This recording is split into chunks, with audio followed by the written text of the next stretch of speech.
Licenciada, muy bien, gracias. Buenas noches. Buenas noches a Buenas todos. noches, licenciada, ¿cómo está?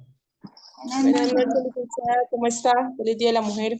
Muy buenas Buenas noches, noches, licenciada. Día de licenciada. la Mujer para todas Por las aquí estoy compañeras. viajando y me disculpa, Licenciada, voy a prender la cámara. Estaré por aquí, escucho.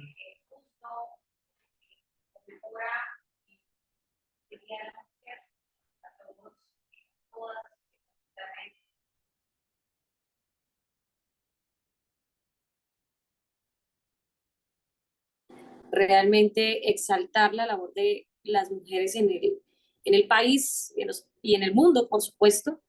Eh, que este sea un motivo también de que todos los hombres, por ahí los escuchaba felicitando a las mujeres. Me alegra mucho que lo hagan, que cada vez se dé un mejor lugar a las mujeres. Por supuesto, el hecho de que yo esté hoy acá parada, pues, presentada frente a ustedes mejor, es precisamente gracias a la conquista de esos derechos, a partir de los cuales particularmente en Colombia, hace más o menos unos 70 años, un poco más, pues que pudimos empezar a estudiar formalmente en una universidad, así que creo que las conquistas para esas pequeñas luchas de las mujeres son bien importantes.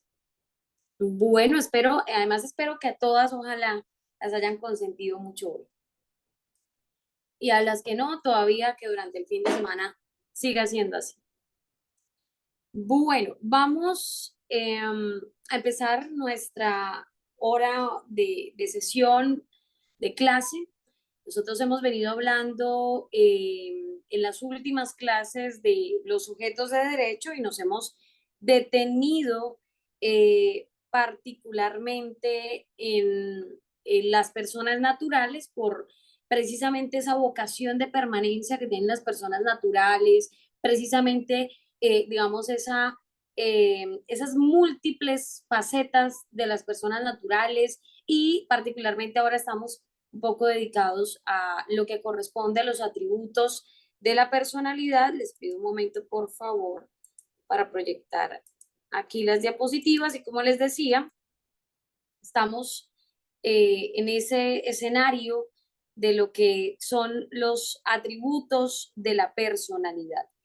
Y empezamos la semana pasada a hablar un poco de lo que es la capacidad de goce, veíamos un tanto las diferencias de la capacidad de goce con la capacidad de ejercicio, luego pasamos a hablar del estado civil, que fue como el centro en buena parte de atención de la clase de la semana pasada, y empezamos a hablar un poco de patrimonio, que es donde nos vamos a también concentrar un poco, particularmente acá, lo que me interesa es un poco señalar, como lo alcanzamos al menos a comentar brevemente en nuestra sesión anterior, de qué está compuesto el patrimonio. El patrimonio está compuesto no solamente de bienes o de derechos, sino que también el patrimonio se compone de esos deberes, de esas obligaciones.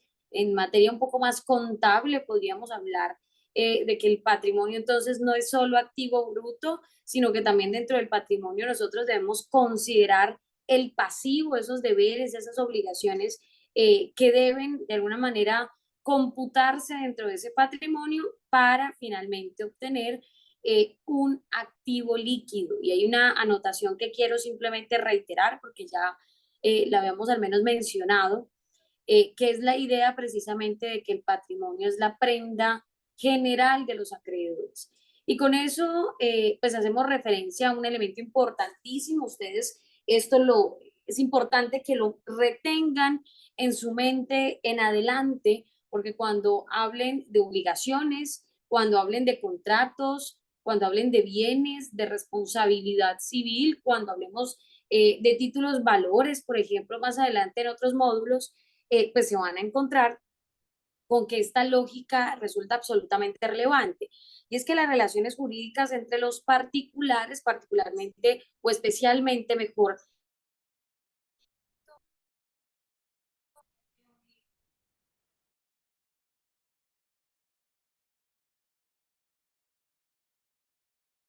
si se quiere, a precisamente esa idea de patrimonio y a entender que nosotros como deudores de una obligación sea cualquiera esta la obligación, pues tenemos siempre nuestro patrimonio como esa prenda de garantía o como ese elemento que termina garantizando el cumplimiento de esas obligaciones. Hay una frase, digamos, muy conocida, muy coloquial aquí en Colombia, y es que algunas personas cuando quieren realizar créditos o préstamos, por ejemplo, bancarios, suelen decir, no, es que los bancos solo le prestan al que tiene. Y en esa medida, pues se me hace muy difícil conseguir un crédito. Pero yo les invito a que nos pongamos un poco también en la posición de quien presta el dinero, ¿no? Quien presta el dinero, ¿por qué se lo presta a partir de un análisis de crédito, a partir de un análisis en torno a bienes? Algunas personas dicen, no, pero es que ahora siempre piden deudores solidarios. ¿Por qué me piden siempre deudores solidarios? Pues la razón es precisamente esa, que podamos o que el acreedor mejor pueda tener un patrimonio que respalde que efectivamente se le va a garantizar la deuda.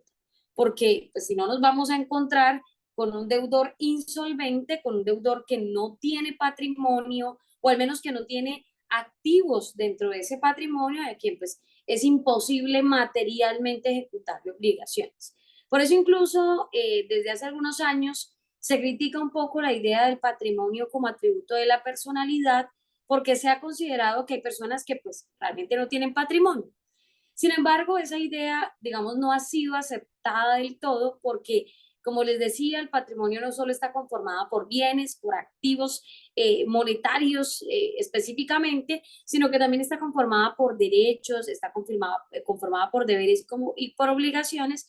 Y pues en últimas, eso también hace parte del patrimonio. Podemos estar en un escenario donde un sujeto tenga, en lugar de superávit, lo que tenga es un déficit, tiene más deudas que bienes, pero eso también constituye la idea de patrimonio. Así que es importante que tengamos presente y entendamos en su complejidad lo que es precisamente el patrimonio. Por eso, y esto será relevante, por ejemplo, para sucesiones, por eso es importante tener en cuenta que uno en materia de sucesiones debe tener siempre presente una regla clara, y es que el patrimonio del causante, es decir, de la persona que fallece, se confunde con el patrimonio de sus herederos. Y bajo esa lógica, pues entonces puede ocurrir que el patrimonio de ese causante no sea suficiente para poder pagar todas sus obligaciones. Es decir, que estemos ante un causante que o cuya mayor parte del patrimonio, de su patrimonio, genere finalmente un déficit. Ahí es importante tener en cuenta una figura, simplemente aquí hago mención para adelantar un tanto, que es la figura aquí en Colombia denominada como beneficio de inventario. Ese beneficio de inventario, ¿para qué sirve? Sirve básicamente para ese escenario en el cual el causante tiene más obligaciones que bienes, más obligaciones que derechos. Y por supuesto su patrimonio o su activo mejor dentro del patrimonio no alcanza a cubrir las obligaciones.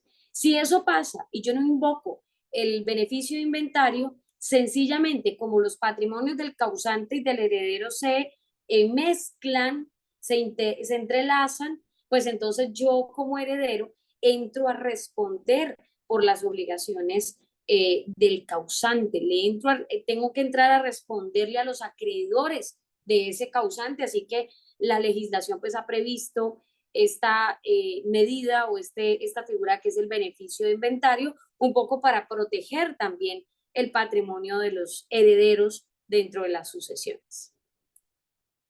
Y ahora quiero hablar, digamos esto un poco para complementar lo que ya alcanzamos al menos a comentar brevemente la semana pasada. Ahora quiero que hablemos del domicilio. ¿Qué es el domicilio? Y aquí es importante que hagamos referencia a una idea que se suele confundir con la idea de domicilio, que es la residencia. Creo que por acá se alcanza a ver mi cursor. La residencia. Empecemos hablando de residencia para que podamos hablar de domicilio. ¿Qué es la residencia? La residencia es aquel lugar donde una persona habita, aquel lugar donde la persona de forma regular está asentada, aquel lugar en donde la persona ejerce su profesión, ejerce su oficio o posee algún empleo o alguno de sus negocios. Eso es lo que nosotros podemos considerar como residencia. Pero entonces, si eso es la residencia, ¿qué es el domicilio? Y como ustedes lo pueden ver en pantalla, el domicilio es algo que va más allá de la simple residencia. El domicilio es la residencia acompañada del ánimo de permanecer en ese lugar. Y entonces, ¿cómo hago para identificar que en el caso de las personas naturales, ya hablaremos un poquito de las personas jurídicas, ¿cómo hago para identificar que esas personas naturales, cuál es el domicilio de las personas naturales? En principio podríamos decir, no solo podemos utilizar la idea de, bueno, ¿dónde vive? ¿Dónde trabaja esa persona? ¿Dónde tiene algunos de sus negocios esa persona? Porque puede ocurrir que yo tenga el domicilio en un lugar y que resida temporal o, digamos, regularmente en otro lugar. ¿Por qué razón? Porque mi trabajo así me lo exige, porque tengo algunos negocios que debo atender y tengo que estar permanentemente en ese lugar. Por ejemplo, tengo una oficina que no solo tiene sede en una ciudad, sino que tiene sede en varias ciudades del país y tengo que estarme movilizando para poder atender esas obligaciones de la oficina, pues ahí simplemente lo que puedo tener es una residencia. Pero ¿dónde está mi domicilio? Mi domicilio, para analizar mejor dónde está el domicilio de una persona, tengo que analizar ese ánimo de permanencia. Ese ánimo de permanencia no está dado por el tiempo en que yo he durado viviendo en ese lugar, aunque sí puede resultar un factor. Ese ánimo de permanencia implica que se trate del lugar donde yo tengo mis principales centros de interés, el lugar donde está mi familia, el lugar donde yo tengo asentada particularmente mi familia nuclear, ¿no? La familia con la que yo tengo una relación un poco más directa. Si ya no convivo con mis padres, pues entonces mi familia nuclear puede ser al lado de mi pareja o de mis hijos. ¿Listo? Para que eso lo tengamos en cuenta. El lugar donde está mi principal empleo, el lugar donde están mis principales intereses económicos, el lugar donde yo más vivo durante, digamos, donde más estoy conviviendo durante el año. Eso es realmente el domicilio. El domicilio implica, digamos, esa idea de ánimo de permanencia, de ánimo de estar allí, de tener sus principales intereses en ese lugar. Y el domicilio es un atributo de las personas naturales, pero también es un atributo para las personas jurídicas. ¿Cómo nosotros identificamos cuál es el domicilio de una persona jurídica? Pues como las personas jurídicas en últimas son ficciones, requieren para que puedan existir de un registro. En Colombia, ese registro lo adelantan las cámaras de comercio y a ese registro se le conoce como el certificado de existencia y representación legal de las sociedades o en general las personas jurídicas, incluso aquellas sin ánimo de lucro. En ese certificado de existencia y representación legal, las personas jurídicas están obligadas, a través de su representante, por supuesto, a declarar cuál es su domicilio principal. ¿Cuál es ese lugar donde van a estar los principales asientos del negocio que va a desarrollar esa empresa? Y aquí vemos entonces varios logos, si se quiere, de algunas empresas en distintos lugares, algunas colombianas, pero tenemos, por ejemplo, una empresa extranjera. Y aquí es importante preguntarnos, bueno, ¿y qué pasa con esas empresas que tienen, digamos, que tienen muchas sedes o que están en muchos lugares del mundo o en muchos lugares de un país? ¿Tienen varios domicilios? Realmente, frente a las personas jurídicas, es importante que tengamos en cuenta lo siguiente. Las personas jurídicas deben tener siempre un domicilio principal. Entonces, por ejemplo, nos podemos encontrar con Postobón, que es una empresa dedicada a, dedicada a vender productos de gaseosas y similares. Esta empresa Postobón seguramente ha declarado, por ejemplo, que su domicilio principal es la ciudad de Bogotá. Y ese domicilio principal será aquel centro donde operan, digamos, las grandes decisiones, donde podríamos encontrar seguramente a su junta directiva, a sus principales directores. Pero lo cierto es que para que la empresa funcione, para que esa sociedad funcione, necesita tener presencia en todo el país. suponiendo que solo estamos hablando de una empresa que funcione en el territorio nacional. En ese caso, lo que va a crear esa empresa son establecimientos de comercio. Lo que pasa es que esos establecimientos de comercio, algunos mejor de esos establecimientos, pueden tener representantes que ejerzan o administradores que ejerzan representación legal, es decir, que faciliten la celebración de contratos para que no toque todo mandarlo a Bogotá, para que no toque todo mandarlo, por ejemplo, a Nueva York, para que no toque todo enviarlo pues al lugar del domicilio principal de la empresa, sino que haya una especie de autonomía.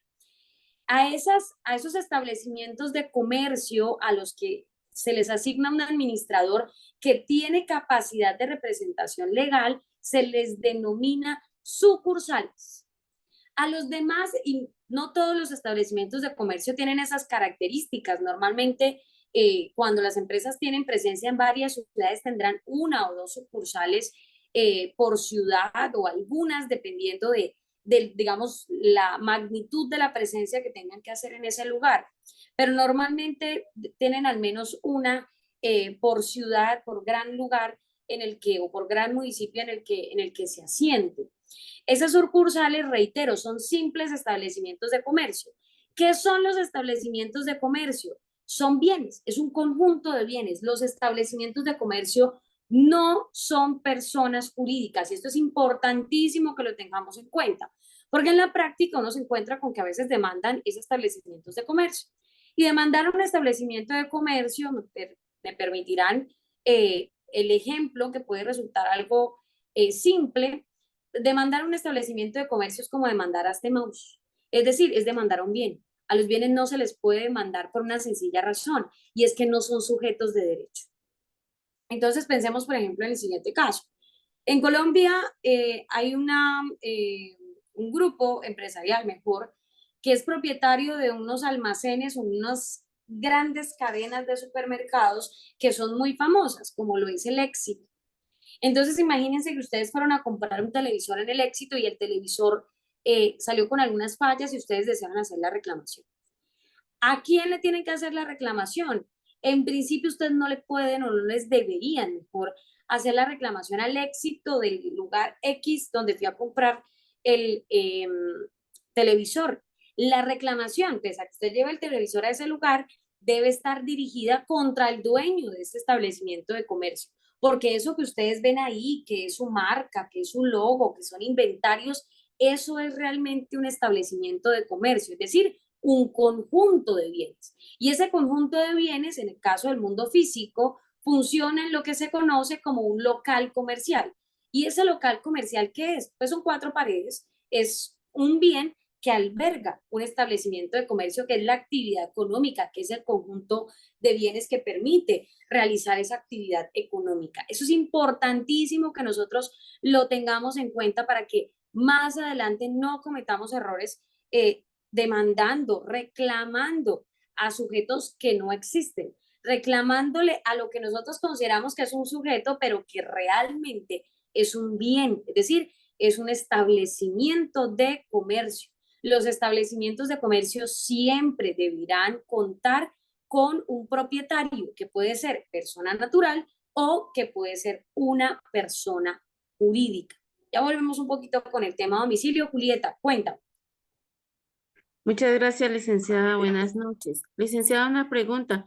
Y en el caso, por ejemplo, de un almacén como el Éxito, que es un almacén de cadena, una multinacional, obviamente no tiene un solo dueño. ¿Cómo se hace ahí? ¿Hay que averiguar el nombre de todos los dueños o con una sola persona que se tenga en una denuncia? ¿Cómo se hace? ¿Cómo se maneja ese caso? Julieta, lo que ocurre es que los propietarios del Éxito son personas jurídicas, ¿sí? Que conforman, en este caso, conforman un grupo. Cuando estamos hablando de personas jurídicas, supongamos que todos nosotros nos unimos para conformar una sociedad. Cuando nosotros conformamos una sociedad, y eso lo trabajaremos cuando hablemos de personas jurídicas, pero te adelanto para poderte explicar, cuando nosotros conformamos una sociedad, para efectos de los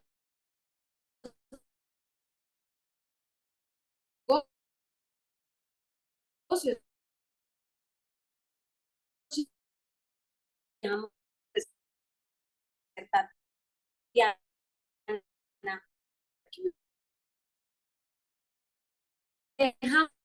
hagamos o contra quién tendríamos comercio. Nosotros en Colombia tenemos unos sistemas de registro único de personas jurídicas que se denomina RUES. Ese registro está en internet y es gratuito. A través de ese registro yo puedo, buscando el nombre del establecimiento, identificar quién es el propietario de ese establecimiento y contra el propietario es que puedo, digamos, adelantar o presentar esa demanda, interponer esa queja o esa reclamación ante esa persona, en este caso jurídica, que es propietaria de ese establecimiento. Las personas naturales también pueden ser propietarias de establecimientos para que lo tengamos presente. No sé, Julieta, si con eso respondo a tu pregunta.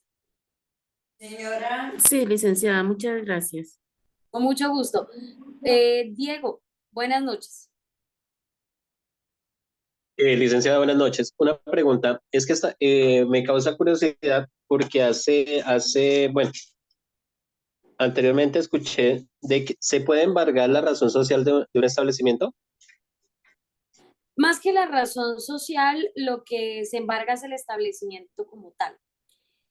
Porque, ¿qué se puede embargar o qué es susceptible de la medida cautelar de embargo? Bienes. Por eso es que los establecimientos se pueden embargar, porque son bienes y porque todo lo que está dentro del establecimiento, el artículo 515 y 516 del Código de Comercio lo indican, sus marcas, sus contratos, su inventario, el mobiliario que está en el lugar, todos los derechos de propiedad intelectual, las invenciones que hayan, terminan siendo bienes o derechos. Esos bienes o derechos son los que conforman el establecimiento y eso es lo que yo puedo embargar para posteriormente secuestrar y rematar, para posteriormente hacer efectiva, digamos, la obligación que yo estoy reclamando. Doctora, porque en un caso específico o concreto estaba mirando que habían llegado, eso es de las multas que había por parte del tema de los jurados que no se presentaron a votar. Bueno, se me escapa la palabra. Ellos vendieron esa cartera o ese tema de multas y empezaron unas casas de cobranza a realizar lo que ya sabemos, el acoso por cobranza. Y casualmente a una amiga le llegó por una deuda ya más de 10 años, le llegó que ella tenía, aunque ya se supone que todas las deudas tienen una prescripción, le llegó a ella que le iban a embargar la razón social y ella simplemente había creado un negocio, no tenía inventario, como persona natural. No como Listo. persona jurídica, sino que había... Como persona natural tenía un establecimiento, pero el establecimiento no tenía nada. Exactamente, Exacto. al resumen. Bueno, lo que pasa es que lo que se busca ahí es eventualmente ejercer presión. A veces no se indaga, que es fácil realmente indagar a través de la matrícula mercantil si ese establecimiento tiene que quitarlo o no. ¿Con qué se va a encontrar esa casa de cobranza? Pues con que, imaginemos que su amiga no paga. Listo, no pagó, la presión que se ejerció no fue infructuosa y entonces van a rematar, digamos, ese establecimiento y ellos van a pedir que les adjudiquen a ellos el establecimiento para cobrar pues el dinero que se debe. Pues se van a encontrar con una enorme sorpresa y es que el establecimiento no tiene nada. Entonces, pues sí, se puede, sí, porque existe, porque no se ha cancelado el establecimiento, pero eso tiene algún valor, en principio no mucho, no más allá del simplemente declarado. Y si no hay inventario, si no hay bienes dentro del establecimiento, pues en principio es muy difícil. Se puede hacer el trámite, digamos, nada lo impide, pero pues no van a lograr mucho en la práctica, porque la idea de embargar en establecimientos es eso, es que usted pueda generar presión. En algún momento en la oficina nos pasaba más o menos lo siguiente, se estaba cobrando unas obligaciones y pedimos, por supuesto, el embargo del establecimiento de comercio. Inmediatamente pagaron una póliza para efectos de cubrir los valores que se estaban cobrando, así lo define la ley procesal. ¿Por qué razón? Porque incluso los mismos demandados argumentaban, eso les bloquea financieramente y los bancos cuando ven establecimientos de comercio embargados no prestan dinero. Entonces, para su misma actividad económica, le resultaba importante tener liberado el establecimiento. Pero si no hay inventario, pues ahí no hay mucho, realmente no hay mucho que reclamar. Pues se quedarán con el nombre, pero eso no les da ningún valor al final. Listo, Diego. Gustavo, buena noche. Doctora, buenas noches. Mi pregunta es referente, parecida a la que acaba de hacer el compañero, pero en el caso mío es concreto lo siguiente. Hay una sociedad que tiene un establecimiento comercial. Esa sociedad se compone de accionistas. Uno de esos accionistas es el representante legal y él tiene a su favor el 50 o 70% de la compañía, digámoslo así. Y a él, pues no le figura nada a él, sino a la sociedad. Ese 70% se puede embargar y afecta a la razón social, es decir, tienen carros, tienen equipos, sí hay con qué responder, sabiendo que en Cámara de Comercio él es representante y además de eso, pues tiene un alto porcentaje ahí. Sí afecta, se puede hacer algún proceso. Sí, claro, Gustavo, por supuesto afecta. Pensemos en que tú le prestas dinero a ese representante, ¿sí? Y no te paga. Entonces, ¿cómo puedes hacer? Y vas y miras y no tiene casas, no tiene un carro, no tiene nada, todo está en la empresa. Eso es lo que entiendo, ¿sí? Si eso es así, me corriges, es de esa forma, ¿sí? Sí, señora, así es. Listo. Esa es la forma. Si eso es así, entonces lo que vamos a considerar es que, volviendo un poco a patrimonio, ¿cuál es el patrimonio de ese sujeto? Las acciones que tiene la empresa, las acciones que tiene la sociedad. ¿Y las acciones qué son? Son títulos nominativos, que para ponerlo en términos un poco más sencillos, porque ustedes no han visto todavía derecho comercial y particularmente títulos valores, pues son bienes. Entonces, esas acciones están valoradas en una cantidad de dinero a partir de la cual a él se tiene que pagar utilidades, a partir de la cual pues hay, digamos, una inversión dentro de la empresa. Por supuesto, si a mí no me pagó, yo perfectamente puedo perseguirle las acciones que él tiene en la empresa. Eso no va a ser necesariamente que la empresa se acabe o se afecte. Lo que puede o lo que principalmente ataca el embargo de acciones es quitarle ese derecho a esa persona, ese título a esa persona. Perfectamente, si se terminan rematando esas acciones o si me las terminan adjudicando a mí como acreedora, esas acciones, ¿qué va a pasar? Pues que yo puedo pasar perfectamente a tomar la posición de ese accionista dentro de la sociedad. O puedo decidir rematarlas, o puedo decidir venderlas, que no es muy común. Normalmente, pues al menos aquí en Colombia se pide mucho la adjudicación, ¿no? Porque a veces la gente no suele comprar acciones tan fácilmente. Pues no hay, digamos, al menos aquí en Colombia, esa cultura tan generalizada, salvo que sea de empresas, digamos, con buena presencia en el mercado, no hay esa cultura tan generalizada de comprar acciones en decisiones o en remates judiciales. Sí, a partir de procesos judiciales. Doctora, es un caso que conozco. Y, o sea, es referente a el señor o esa empresa tiene acciones, pues tiene carros y se embargaron algunos bienes. El señor, muy folclóricamente, pues cerró la empresa, la está cerrando y está abriendo una nueva. Le ha impedido algo y es que le embargaron los carros, pero los carros están embargados, son de la empresa, no son de él. O sea que eso es como un porcentaje de esos carros o de esos bienes que embargaron, ¿es un porcentaje nomás lo que responde o qué se puede hacer Sí, ahí? en proporción a sus acciones, en proporción a sus acciones, dependiendo de la cantidad de acciones que él tenga y dependiendo de cómo se hayan aportado esos bienes. Sí, ahí varía dependiendo de eso. Pero si, por ejemplo, los vehículos están el 100%, digamos, a nombre de la empresa, ha sido producto, digamos, no hay una determinación específica de que tal persona aportó los bienes, pues entonces en principio se embargarían de acuerdo con la proporción que a él le corresponda. Sin embargo, para hacer efectiva la medida cautelar, ¿qué va a ocurrir? Pues hay que arrematar los bienes. Entonces, ¿qué va a terminar pasando? Que se tiene que hacer una venta pública subasta y luego de vender los bienes, lo que se dice es, ah, listo, nosotros como acreedores nos tomamos esta cantidad, señores de la sociedad, aquí les queda, digamos, lo que correspondía a las otras acciones, adelante. Eso es lo que a ustedes les queda. Eso sería como, digamos, como funcionaría acá. Pero claro, él está tratando que a veces la dificultad de cobrarle a personas que están digamos, vinculadas a personas jurídicas y lo que está tratando es de crear una nueva sociedad seguramente para trasladar todo ese patrimonio allá. Aunque no lo veo tan fácil si ya lo tienen embargado porque no va a poder vender, no va a poder transferir.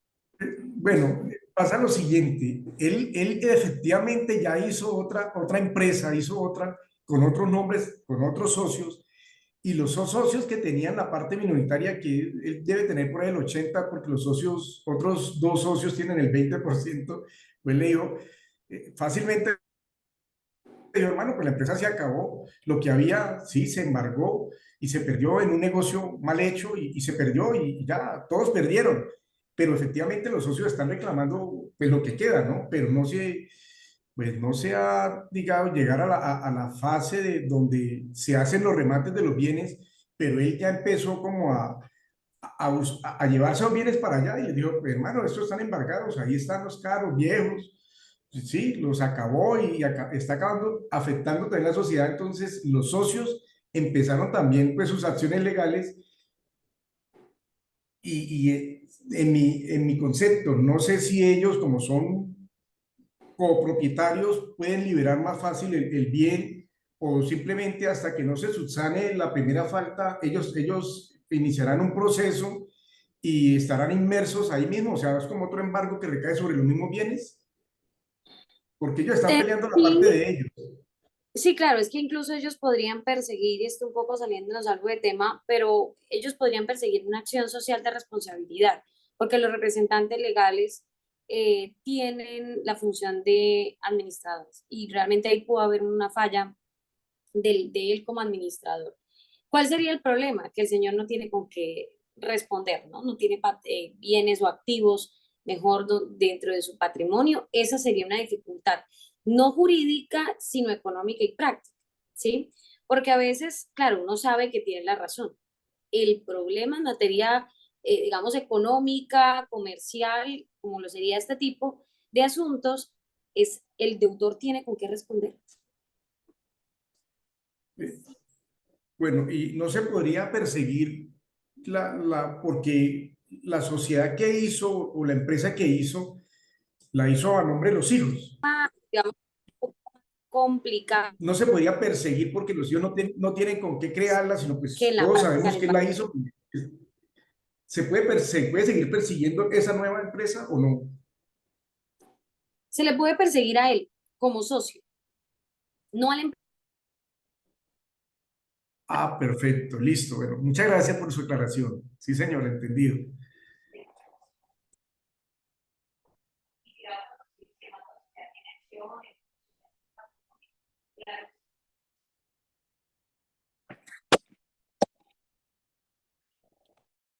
No les debe nada a ellos. Es una persona jurídica, es un sujeto distinto del actual socio. ¿Quién es el que les quedaría debiendo? El socio. Así que lo que hay que perseguirle son las acciones que tenga en la otra sociedad, si la otra sociedad tiene patrimonio, para poderle responder. ¿Listo, Gustavo? Listo, doctora, muchas gracias. Con Entendido. mucho gusto, Muy amable. con mucho gusto. Pero sí es Bueno, importante que diferenciemos los sujetos, ¿no? Porque a veces uno reclama, no, allá no hay que reclamar contra la otra sociedad, hay que reclamar es contra él, contra sus acciones en la otra empresa. Si se logra a partir de distintos mecanismos llevar algo de patrimonio para esa empresa. Luis, muy buena noche. Cuéntanos.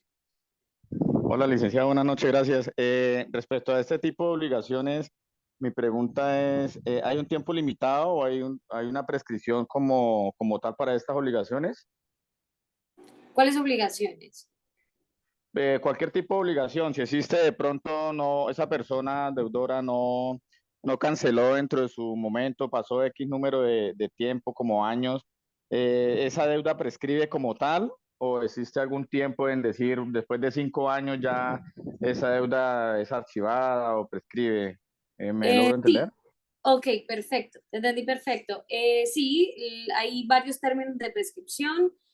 Los dos, digamos, más generales son 5 años para procesos ejecutivos, 10 años para procesos verbales, que son procesos un poco más largos para reclamar las obligaciones. Todo siempre y cuando no se haya interrumpido esa prescripción. Porque cuando se interrumpe la prescripción, porque por ejemplo yo lo requiero ser judicialmente, el término empieza a correr desde cero. Entonces revivo los 10 años que tenía. O todo siempre y cuando yo no renuncie como deudora tácitamente a la prescripción. Por eso es que hay casas de cobranza que con obligaciones prescritas llaman y le dicen, mire, nosotros sabemos que usted tiene una obligación, pero páguenos al menos los intereses. Y con eso vamos negociando y luego ustedes ven que los demandan. Es porque se renunció tácitamente a la prescripción. Es decir, usted como deudor, con su actuar, está reconociendo la deuda. Ya prescribió, ya pasaron 15 años, por ejemplo, pero usted con su actuar pagó intereses, por lo tanto reconoce la deuda. Eso implica que usted renunció a la prescripción que había operado a su favor. Rodrigo, buenas noches. Buenas noches, licenciada. Tengo una duda. No sé si, bueno, eso existirá uno, no sé. Bueno, el salario hace parte del patrimonio y digamos el salario también. Bueno, yo antes escuché que se podía embargar y todo. No sé si aún eso lo hacen, si lo hacen con totalidad o por un porcentaje.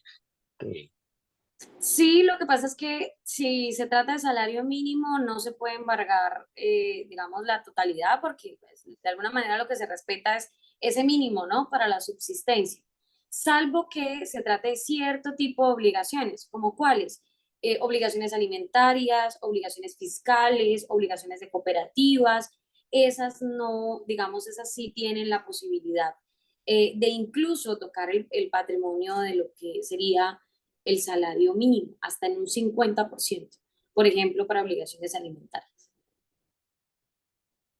Así que sí, es posible embargar el salario y sí, hace parte de nuestro patrimonio. ya, ok, muchas gracias. ¿Listo? Bueno, Rodrigo, con mucho gusto. Continuando un poco, creo que por acá ya no me quedan manitos levantadas, continuando un poco con el tema del domicilio y volviendo un poco a esa idea que quiero que tengan presente. Las sociedades tienen un domicilio principal, por ejemplo, la sociedad funciona en Bogotá, pero como necesitamos hacer presencia en muchos lugares, pues creamos unos establecimientos de comercio que son bienes a los que a sus administradores les damos una potestad muy especial, que es una potestad de representación legal, para que celebren contratos, para que los representen en procesos judiciales, para que contraten a personas, para que puedan de alguna manera manejar, darle un manejo más coordinado a esa actividad comercial. Pero también hay establecimientos de comercio o cuyos administradores no tienen, digamos, esas facultades. A esos establecimientos de comercio se les denomina agencias, que son la inmensa mayoría de establecimientos de comercio. ¿Qué son? Básicamente son un conjunto de bienes que se rige por o las instrucciones de la sucursal o por las instrucciones del domicilio principal de esa sociedad.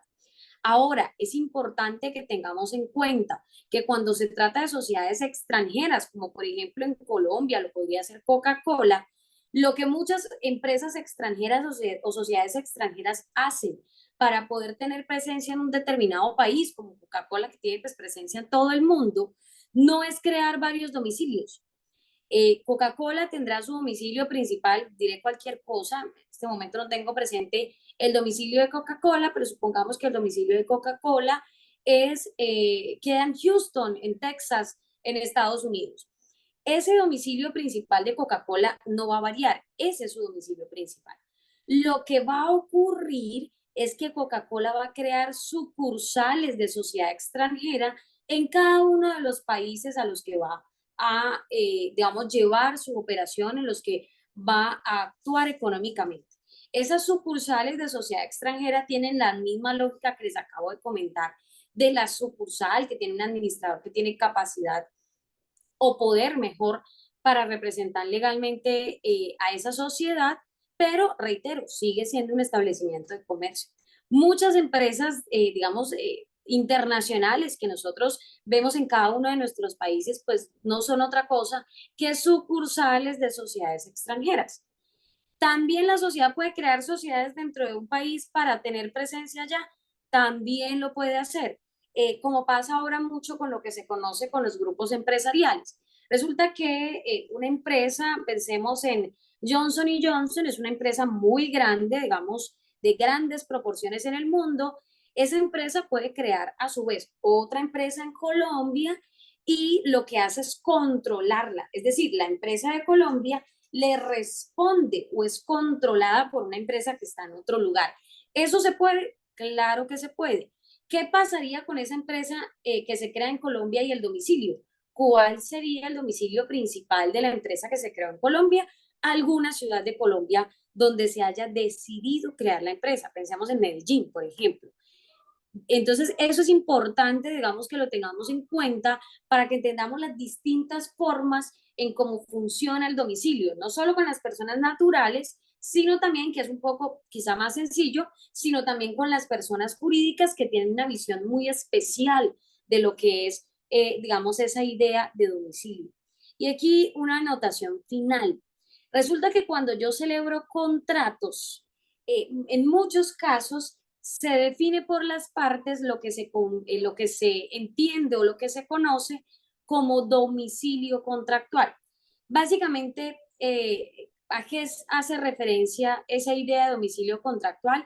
Hace referencia a ese lugar donde, de alguna manera, para efectos extraprocesales, para efectos de los negocios, se va a entender que es como el principal centro de atención o el principal centro de interés de ese contrato. Entonces, supongamos tenemos unas personas que están en lugares diferentes del país o del mundo incluso, y decidimos que será la ciudad de Cartagena nuestro domicilio contractual, porque es el lugar donde, por ejemplo, se va a ejecutar la mayor parte del contrato, donde nosotros vamos a tener la mayor presencia, pero eso solo para efectos de coordinarnos.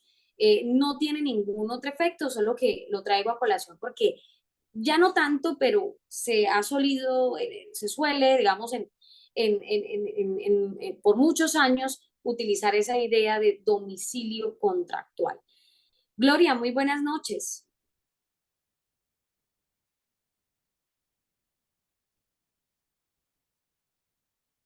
Cuéntanos.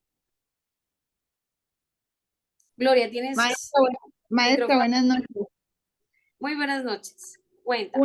Una inquietud. Estos grupos empresariales que vienen a crear empresa al país, fuera de suscribirse en Cámara y Comercio, ¿qué otros documentos qué otras obligaciones deben cumplir con el país para poder crear esta empresa acá? Para poder funcionar, bueno, depende. Si, por ejemplo, estamos hablando de sucursales de sociedades extranjeras, el Código de Comercio, perdón, define requisitos muy especiales.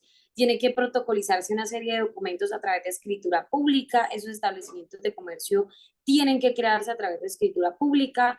En cambio, si son sociedades como tal las que se van a crear, depende del tipo societario. Las SAS o las sociedades por acciones simplificada, más conocidas en Colombia como SAS, no requieren constituirse por escritura pública, pero si lo que vamos a constituir es una sociedad anónima, la famosa SA, sí requiere escritura. Digamos, esos son algunos de los requisitos.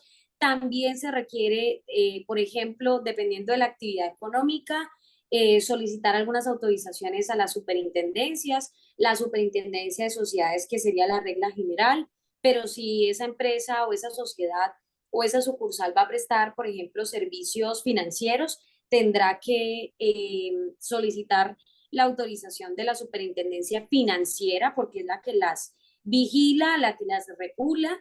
Adicionalmente, tendría que verificarse qué tipo de servicios o de bienes se van a comercializar, de manera que pues estén atados a obligaciones tributarias, como por ejemplo IVA, como por ejemplo eventualmente algunos impuestos como renta, dependiendo de la actividad económica, ¿no? Varía mucho, pero al menos el que es casi que para todas uniforme es el IVA, el impuesto de valor agregado que está en Colombia el 19% por la venta o la comercialización de productos o por la prestación de servicios. Gracias, maestro. No, con mucho gusto. Luis, creo que no sé si has dejado la mano levantada. No, licenciada, me generó otra Ok. duda con lo que me estaba explicando. ¿Qué papel entra a jugar los establecimientos llamados franquicias? ¿Tiene la misma misionalidad de las sucursales? No, las franquicias son el desarrollo de un contrato. La franquicia es un contrato. Por ejemplo, en Colombia, pues que hay muchísimas. Pensemos en una muy famosa, McDonald's. McDonald's es una empresa internacional, digamos, que tiene presencia en muchos lugares del mundo, pero que básicamente ha empezado a tener presencia en muchos lugares del mundo porque celebran contratos de franquicia. El contrato de franquicia implica que, por ejemplo, nosotros montamos aquí en Colombia una empresa y esa empresa está a nuestro entero cargo. O sea, nosotros nos encargamos de trabajadores, de marca, de pagar impuestos, nosotros nos encargamos de absolutamente todo. Pero resulta que nuestra empresa se llama Inversiones Hamburguesas SAS. Y entonces se nos presentó una muy buena posibilidad que es la de adquirir la franquicia de McDonald's. Esa franquicia, reitero, es un contrato. ¿En qué consiste ese contrato? Consiste en que a nosotros McDonald's nos, voy a ponerlo en términos que no son técnicamente correctos, pero un poco para hacerme entender más fácil, de alguna manera McDonald's nos arrienda su imagen, nos arrienda sus productos, nos arrienda la forma en cómo ellos se presentan al público y por supuesto eso trae detrás todo un ejercicio marcario que a ellos les ha costado años. Uno cuando monta un McDonald's, yo me atrevería a decir que en cualquier lugar del mundo tiene de alguna manera una garantía de que ese McDonald's va a funcionar, de que eso se va a vender. ¿Por qué? Porque ellos han hecho un esfuerzo de posicionamiento de marca enorme. Entonces, realmente no es que nosotros tengamos o que las franquicias creen sucursales para esas empresas, no. Pueden ser personas jurídicas o personas naturales que están creando, que están simplemente ejecutando ese contrato. No sé, Luis, si me hago entender. Si Sí, fui lo licenciada. suficientemente clara. Sí, me es clara la respuesta. Muchas gracias por Ok, despejarme. no, con mucho gusto. Permítanme un momento que no sé por qué acá me dejó como de funcionar el Zoom para proyectarles, ahora sí, para proyectarles las diapositivas. Un momento, por favor. Permítanme un momento. Ah, claro, es que se me descargó aquí el computador, no me había dado cuenta. Permítanme, les pido por favor un minuto y ya vuelvo con ustedes para alcanzar a conectar el cargador. Un momento.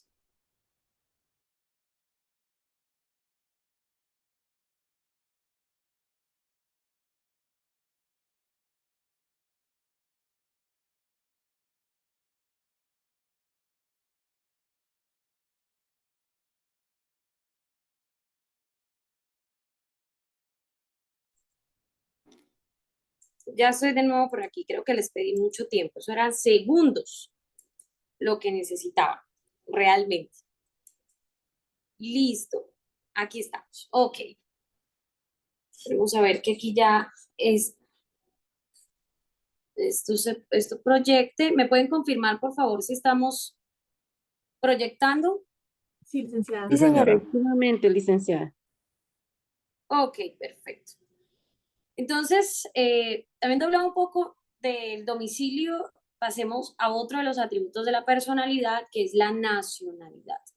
Y aquí es importante que tengamos en cuenta que la nacionalidad, al menos en Colombia, puede ser definida a partir de dos grandes tipos. Yo puedo adquirir la nacionalidad por lo que se conoce como nacionalidad por nacimiento o a través de la nacionalidad por adopción. Simplemente haré algunos comentarios muy rápidos porque nosotros ya hemos hablado un poco de nulidad de registro por doble registro, que es una forma equivocada de obtener esa doble nacionalidad. Simplemente haré referencia a lo que en últimas la ley y la Constitución definen a partir de lo que es la nacionalidad como atributo de la personalidad. La nacionalidad por nacimiento se le puede otorgar básicamente a las personas en dos grandes eventos. Lo primero, cuando se trate de naturales de Colombia, es decir, de personas que nacieron en Colombia, de personas que, a las que dieron a luz en Colombia, cuyo padre o madre hayan sido naturales o nacionales colombianos, o que siendo hijos de extranjeros, alguno de sus padres estuviere domiciliado, por eso es importante hablar de domicilio, en la República al momento del nacimiento. Eso nos llevaría, por ejemplo, a la siguiente conclusión. ¿Qué pasa con las personas que nacen en Colombia, pero que son hijos de padres extranjeros que no están domiciliados en Colombia? Pues sencillamente estamos hablando de personas que por nacimiento no pueden ser nacionales colombianos. Y eso ha tenido un impacto enorme, por ejemplo, en todo lo que ha sido en nuestro país la migración de ciudadanos venezolanos y la migración de ciudadanos de otros países del mundo. A veces uno, digamos, las noticias solo hablan de Venezuela, o primordialmente, pero nosotros hemos tenido casos significativos de muchos otros lugares del mundo, incluso de países africanos, donde hay mujeres que han dado a luz en Colombia, pero que no se encuentran domiciliadas en Colombia y donde el padre de ese menor tampoco se encuentra domiciliado en Colombia. En ese caso, pues nosotros nos encontramos ante lo que se conoce como una apatridia, es decir, en principio se trataría de personas a las que no se les puede otorgar nacionalidad colombiana.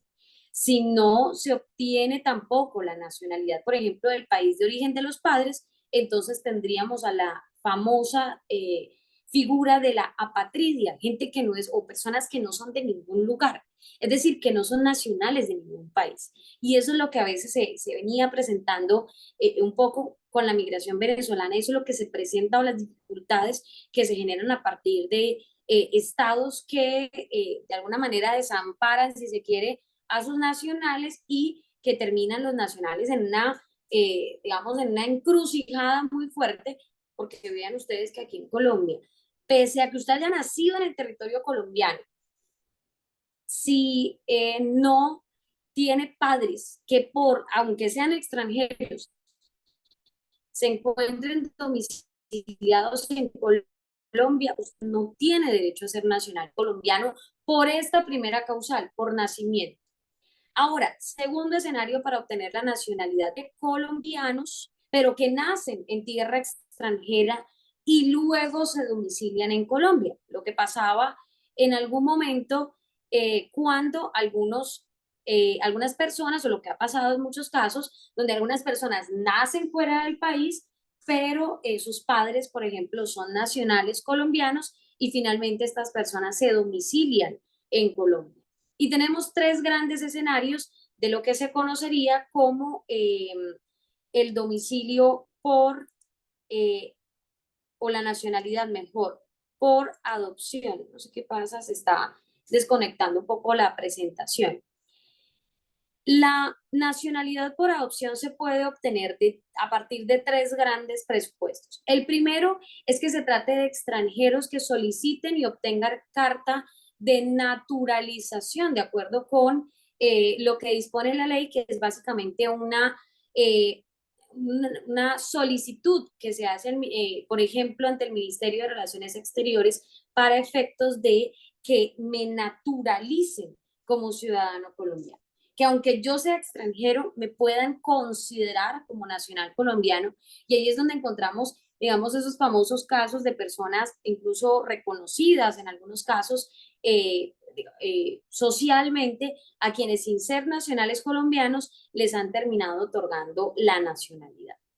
Por efectos de la integración que existe en Latinoamérica o que se ha pretendido desde ya hace muchas décadas tener en Latinoamérica, es posible obtener la nacionalidad para las personas que sean latinoamericanos y del Caribe por nacimiento, que se hayan domiciliado en Colombia obviamente de acuerdo con la autorización del gobierno y con el lleno de los requisitos de la ley, pero que pidan ser inscritos como colombianos ante la municipalidad, ante el lugar donde se encuentran establecidos, donde ahora se encuentran domiciliados. Esa también es una posibilidad. Todos los nacionales de países latinoamericanos y del Caribe pueden, con el cumplimiento de los requisitos que la ley exige, solicitar que se les considere también como nacionales colombianos. Y tercero, aquí hay un error de digitación en los números, los miembros de pueblos indígenas que compartan territorios fronterizos a partir del principio de reciprocidad, es decir, en el otro país los reconocen, nosotros también aquí los vamos a reconocer.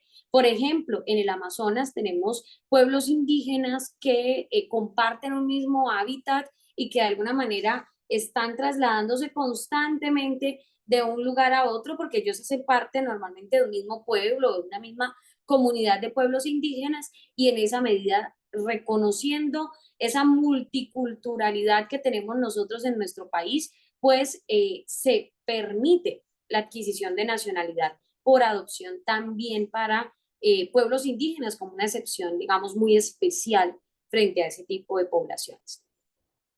Y vamos a finalizar. Ah, perdón, Diego estaba levantando la mano. Diego, cuéntanos.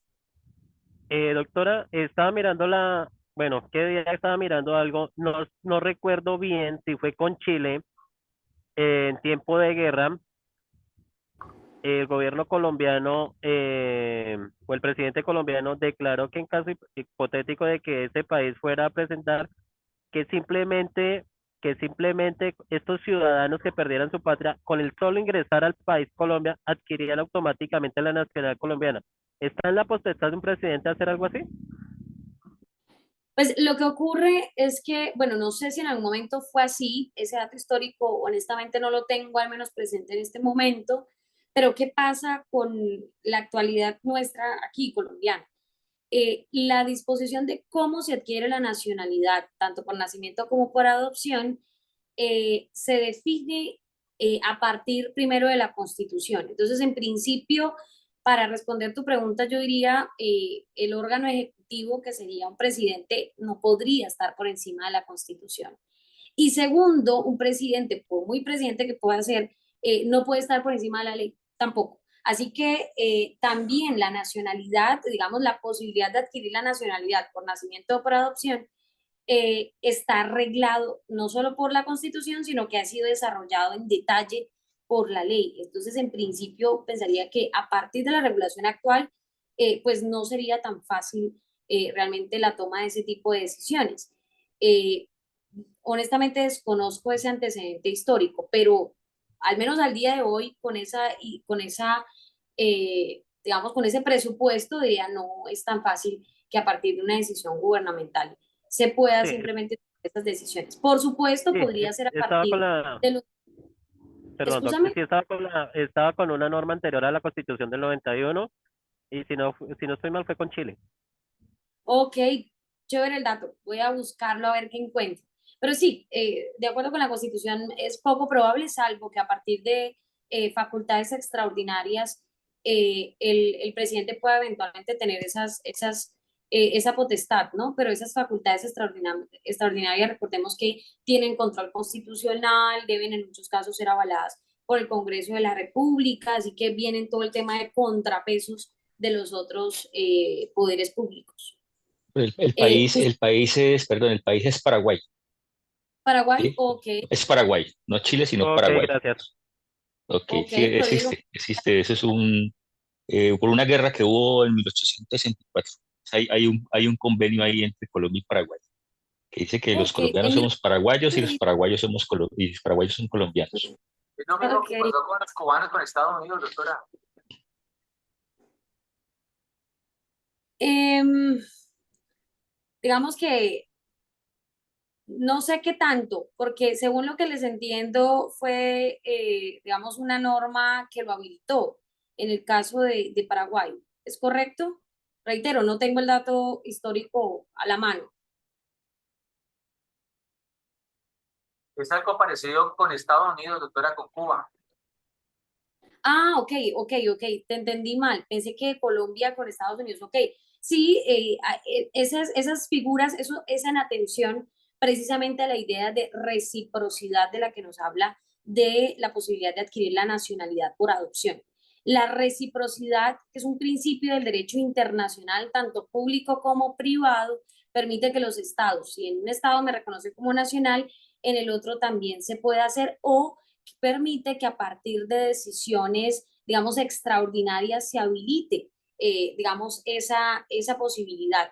Algo parecido, según tengo por ahí presente, está ocurriendo con países como Canadá, frente a algunos refugiados que posteriormente logran adquirir la nacionalidad. Pero eso es a partir, obviamente, normalmente de decisiones de los órganos legislativos. Cada país tiene una forma de regularse diferente, pero en nuestro país en principio sí requeriría, digamos, que sea a partir de una regulación legislativa y no simplemente a partir de una decisión gubernamental. Gustavo, creo que tienes levantada la mano.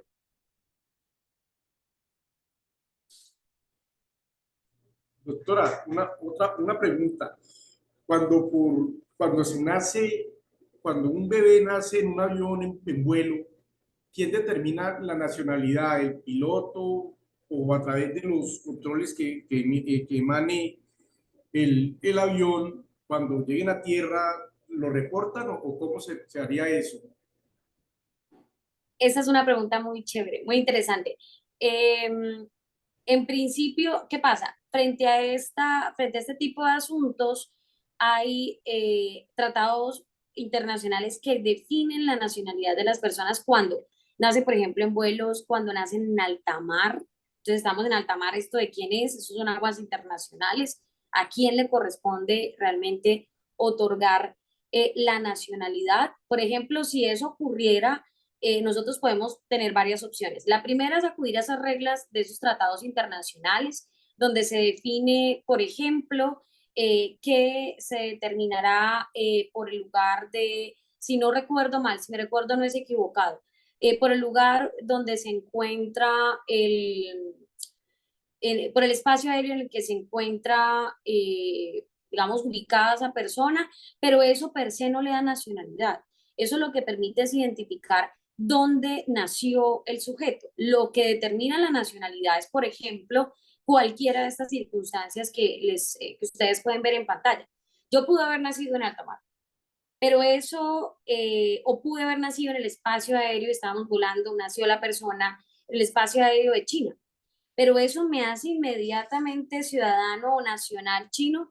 En principio, obviamente, no apegándonos a las reglas chinas que pueden tener alguna excepción, en principio las reglas de nacionalidad no, me dicen que no, que yo debo atender a este tipo de reglas que además las que tiene Colombia son muy similares a muchos otros lugares del mundo.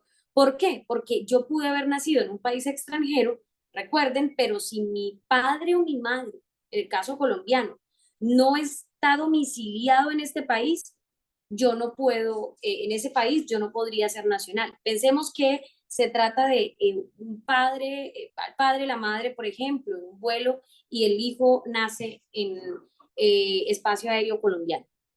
En ese caso uno podría decir, listo, nació en Colombia, a partir de ese tratado uno podría decir, listo, el lugar de nacimiento se puede definir como Colombia. Pero eso lo hace acreedor de la nacionalidad para efectos de nuestra legislación colombiana, no, porque requeriría que al menos uno de los padres se encuentre domiciliado en el país. No es suficiente con nacer en el lugar para que yo me haga acreedor de la nacionalidad de ese país. Diego, cuéntame. Profe, en eso sí he mirado varios documentales y hay algunas partes que indican que dependiendo la nacionalidad o donde se encuentre radicada la aerolínea puede adquirir esa La aeronave, nacionalidad, la aerolínea, la aeronave, eso, la uno, aerolínea. correcto. Lo otro es que hay unos países que son muy estrictos en el tema de adopción o eso, que inclusive puede tener padres de allá, pero a sus hijos no le dan esa nacionalidad, si no están debidamente domiciliados. Por ejemplo, China es uno de los países que más restricción tiene para dar la nacionalidad a hijos de los mismos chinos. Entonces, en ese era mi aporte. Ok, Diego, y de acuerdo. Realmente la nacionalidad no depende, y ese es como el mensaje, ¿no? La nacionalidad no depende de dónde yo nazca, esencialmente. Hay muchas personas que incluso han intentado, por ejemplo, ir a ciertos países, vamos a tener nuestro hijo en cierto país para que le den la nacionalidad. Y eso puede estar absolutamente equivocado. Puede ser absolutamente contrario a lo que la ley de ese país define. Por supuesto, digamos, lo que estamos viendo es a partir de las reglas colombianas, pero cada país es libre de determinar las condiciones y los requisitos para adquirir nacionalidad. Julieta, cuéntanos. Gracias, licenciada. Entonces, a ver si entendí bien. No necesariamente porque la persona nazca en un país, tienes la nacionalidad allá, pero tengo entendido que el registro civil debe estar, o el de defunción, donde la persona nace se registra y donde la persona muere se registra, pero eso no quiere decir que tenga la nacionalidad, según estoy entendiendo, ¿sí? Correcto, no es independiente el lugar donde yo nazca de mi nacionalidad. No por nacer en un lugar, yo soy nacional de ese lugar. Sería básicamente, podríamos decir, la conclusión, ¿no? Yo, por el solo hecho de haber nacido en un lugar, eso no me hace inmediatamente acreedor de la nacionalidad de ese lugar. Vale, muchas gracias. Con mucho gusto. Diego, no sé si habías levantado nuevamente la mano.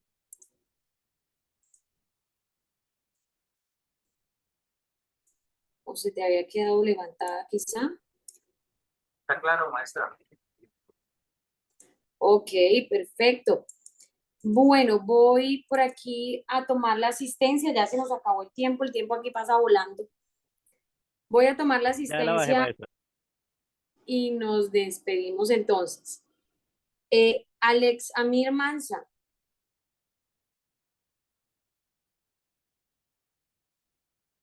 Ana María Silva, Presente, maestra. Angie Carolina Zamboní,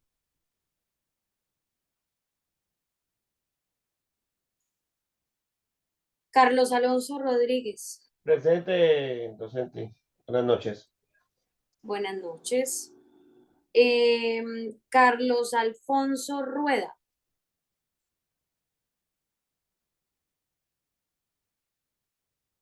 Carlos Hernán Castaño.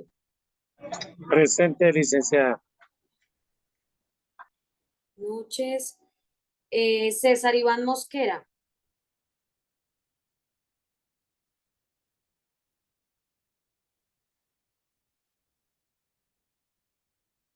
Dayani Amezquia Herrera. Buenas noches, licenciada. Buenas noches. Presente. Diana Marcela Díaz. Buenas Muy buenas noches. noches, licenciada. ¿Cómo Buenas está? noches. Diego Alejandro Rojas. Presente, profesora. Buenas noches. Ok, Diego, para anotar de nuestra participación. Diego Fernando Moreno. Mido, buenas noches. Buenas noches. Edison Cardona. Presente, licenciada. Edison Castilla. Presente, licenciada. Buenas noches. Buenas noches. Fanny Caicedo. Está excusada por razones de fuerza mayor, licenciada. Ok. Hola, John. Buenas noches. Gloria Salazar. Buenas noches, maestra.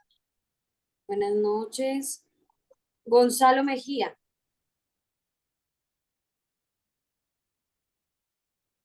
Ingresó, pero se le cayó el internet. Ok. Escúcheme, maestra. Carlos Rueda está escribiendo por el chat que tiene fallas con el micrófono, pero que está presente para que de pronto no le vaya a quedar la falla, maestra. Carlos Rueda. Aquí está. Sí, señor. Muchas gracias. Henry Cuchilla Mantilla. Ah, él tiene problemas de conexión, por acá me informaron. Julieta Jiménez. Presente, licenciada. Listo, Julieta.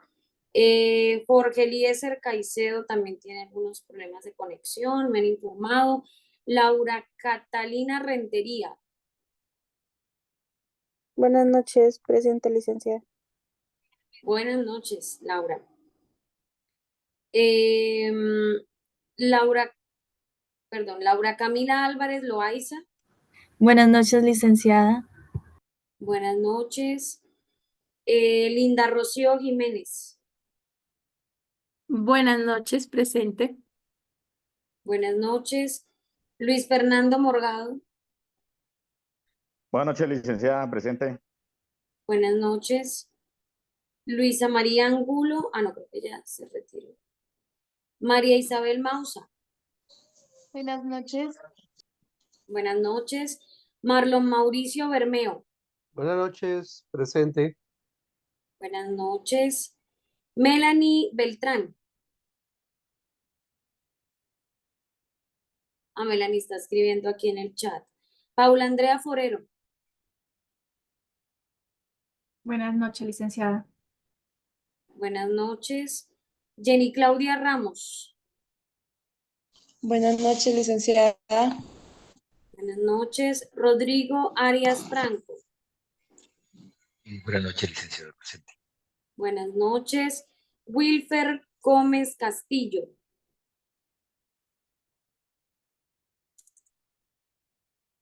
Ángela María Saavedra.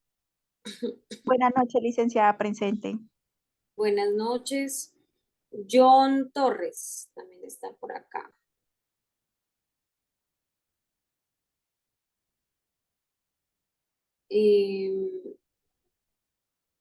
Gustavo Trujillo. Buenas noches, doctora. Muchas gracias. Buenas noches. A ti, muchas gracias. José Giovanni Sánchez. Buenas noches, licenciada. Presente. Buenas noches. Listo, José, muchas gracias. Daniel Flores Bayona.